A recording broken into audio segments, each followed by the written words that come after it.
Hey, how's it going everybody? This is DJ Thunderhawk. I wanted to make a short little video for you on how to make your own at-home compost bin. I live in a townhome, so I don't have a lot of yard space to make a big compost pile. So I did some research and learned how to make a little compost bin out of a simple little Tupperware bin like this. We do have a little garden we just recently made, so I wanted to start recycling my vegetables and eggshells, even coffee grounds, to make my own little compost pile, and this is how I'm doing it. Check it out.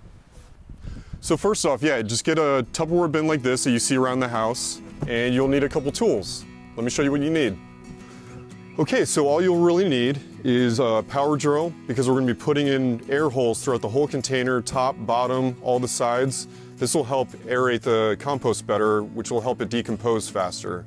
And if you're using a power drill, please make sure an adult's around to help supervise or do it for you.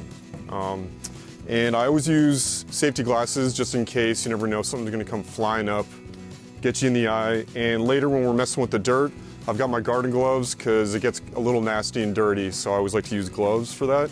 And if you can, always make sure you have a trusty kitty cat around to help you out. That's just supposed to be a joke, but that's a little Tub. He's my little buddy.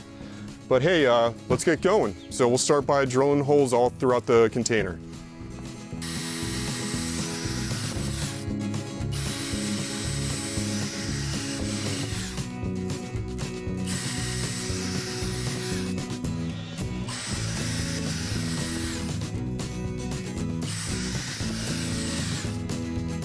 Now there's no set number of holes to put in your bin, just use your best judgment.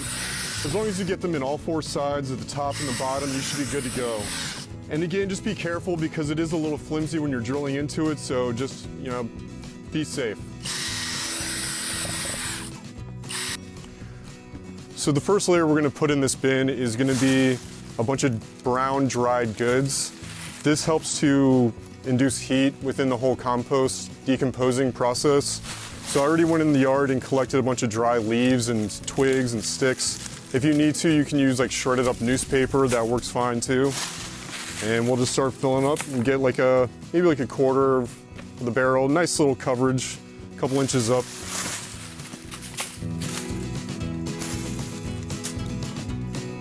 So next what I like to do is I put a little layer of dirt with some green material like grass clippings or something like that makes like a good barrier before you put the actual compost items in.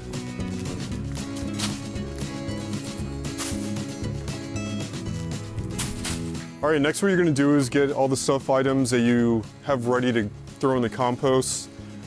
This is a perfect example of, I've got like apple cores, coffee grounds, avocados, the end parts of strawberries, some lettuce, but it's advised not to put limes or like lemons in your compost because it's supposed to be too acidic for it, so just be aware of that. And now next thing what I'm gonna do is put over another layer of dirt and fill it up, and we'll be good to go.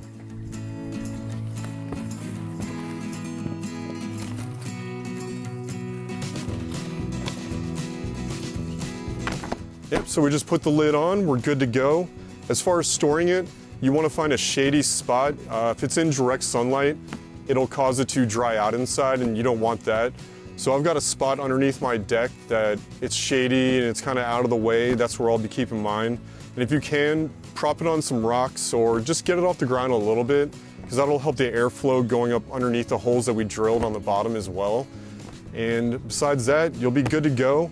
It will take a little bit of time for the whole process to take place, to happen, for you to actually be able to use the dirt inside that you've been making. But like come fall time or even ready for next year, you'll be good to go.